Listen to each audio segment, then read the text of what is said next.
अब हम जावास्क्रिप्ट में इवेंट्स को समझेंगे। जैसे यहाँ पे ये बटन है, इस पर क्लिक हुआ तो अभी कुछ हो नहीं रहा है, लेकिन बटन क्लिक होने पे कुछ एक्शन परफॉर्म करना है, जैसे फॉर्म सबमिट करना है, अलर्ट देना है वगैरह वगैरह, तो वो सब हम लोग जावास्क्रिप्ट इवेंट के थ्रू करते हैं।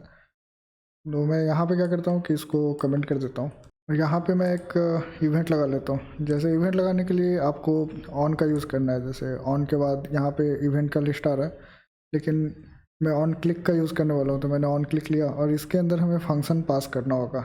अभी जैसे मैंने लिखा क्लिक मी करके, मैंने एक फंक्शन बना दिया, और जब भी हम लोग फंक्शन लिखते हैं तो ये ओपनिंग क्लोजिंग ब्रैकेट भी लगाना होगा हमें।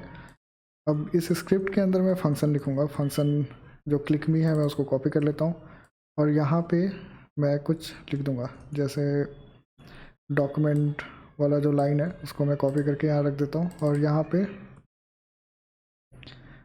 इनपुट करके आया कुछ। अब अगर मैं इसको रिफ्रेश कर रहा हूँ और ऐसे टिप रहा हूँ तो ये माई इनपुट आ रहा है। अब यहाँ पे कोई सा भी इवेंट हम लोग लगा सकते हैं। जैसे ऑन क्लिक है, तो अगर इसको वापस मैं रिलोड करूँ, यहाँ पे मैं ऑन माउस ओवर भी लगा सकता हूँ। जैसे ऑन माउस ऐसा मैंने लगा दिया और जैसे इस पे जाता हूँ, इसके बाद रिफ्रेश कर देता हूँ और जैसे इस पे गया तो ये आ गया। तो इस तरह से बहुत सारा इवेंट होता है। मतलब आप देखेंगे तो ऑन फोकस है, ऑन ब्लर है, ऑन चेंज है।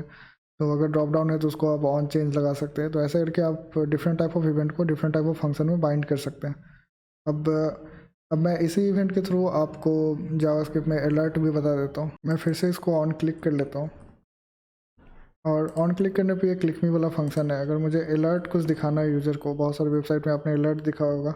जैसे आपने क्लिक मी करके एक अलर्ट है, ये दिखाना है तो बस अलर्ट लिखना होता है। अलर्ट लिखने के बाद उसके अंदर आप जो भी पास करते हैं वो यहाँ पे एज ए अलर्ट दिख जाता है। जैसे आप देख रहे हैं यहाँ पे अलर्ट क्लिक मी करके आया है। अगर वहीं आपको कुछ यहाँ से पैरामीटर पास करना है, जैसे मैं यहाँ से पैरामीटर पास करता हूँ, जैसे मैंने इंडिया पास किया। अब यहाँ पे क्लिक मी और यहाँ पे मुझे पैरामीटर को कैच करना होगा, तो मैंने डेटा के नाम से कैच कर लिया। आप जो मन है वो डेटा या फिर जो पैरामीटर का नाम आप रखना चाहते हैं रख सकते हैं।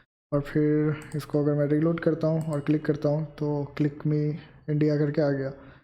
तो इस तरह से हम लोग जावास्क्रिप्ट में इवेंट के थ्रू अलर्ट, प्रॉम्प्ट या कन्फर्म डाल सकते हैं। अब वहीं पे मुझे कन्फर्म डालना है तो मैं अलर्ट हटा के कन्फर्म ऐसे लिख दूंगा। अब जब कन्फर्म लिखूंगा और जब क्लिक करूंगा तो यहाँ पे दो ऑप्शन आता है, ओके और कैंसिल। अब जब दोनों का अपना अपना काम है, जैसे अगर यहाँ पे मैं इफ़ में के अंदर अगर मैं ओके को कैच करना चाहता हूँ तो मुझे यहाँ पे एक वेरिएबल लेना होगा, रिस्पॉन्स के नाम से मैं ले लेता हूँ। और यहाँ पे अगर ये रिस्पॉन्स आया है, मतलब जो ओके पे क्लिक किया गया, अगर नहीं आया तो ओके पे क्लिक किया नहीं गया, तो यहाँ पे मैं फिर से अलर्ट दे देता हूँ, एक अलर्ट क्लिक्ड ऑन ओके। और यहाँ पे मैं अलर्ट दे देता हूँ। अगर अभी मैं आकर रिफ्रेश करता हूँ, इस पर क्लिक करता हूँ, मैंने ओके पे क्लिक किया तो क्लिक्ड ऑन ओके आ रहा है। अगर मैं फिर से कैंसिल पे क्लिक कर रहा हूँ तो ये कैंसल्ड आ रहा है। तो इस तरह से हम लोग जो हमारा रिस्पॉन्स है उसको कैच कर सकते हैं। अब यहाँ पे एक और टाइप का अलर्ट है, वो है प्रॉम्प्ट, तो उसको भी हम लोग देख लेंगे।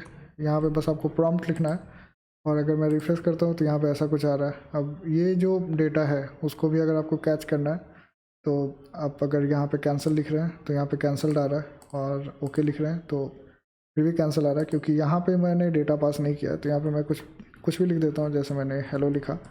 अब अगर मैं ओके पे क्लिक कर रहा हूँ तो क्लिक ऑन ओके आया। अब इस वैल्यू को आपको अगर कैच करना है तो क्या करना होगा कि यहाँ पे मैं इस वैल्यू को ले लेता हूँ, रिस्पॉन्स को।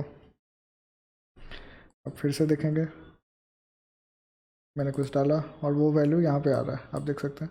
मैं फिर से दिखा देता हूँ, यहाँ पे मैंने हेलो लिखा, हेलो देयर लिख दिया मैंने और ओके कर रहा हूँ तो ये हेलो देयर यहाँ से आ रहा है। मतलब ये जो रिस्पॉन्स है ये प्रॉम्प्ट के थ्रू कैच होता है। आप रिस्पॉन्स को प्रॉम्प्ट नहीं तो कन्फर्म के थ्रू कैच कर सकते हैं और उसके बाद उसके अकॉर्डिंग आप जो भी ऑपरेशन करना चाहें वो आप कर सकते हैं। तो जावास्क्रिप्ट में यहाँ पे हमने प्रॉम्प्ट, अलर्ट और कन्फर्म को समझ लिया है।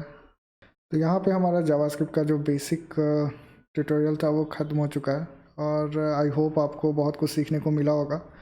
ऐसे जो भी जावास्क्रिप्ट में एडवांस ट्यूटोरियल होगा वो मैं अपने चैनल पे अपलोड करते रहूँगा। ऐसे मैं डिफरेंट टेक्नोलॉजी से रिलेटेड वीडियोस को अपलोड करते रहता हूँ।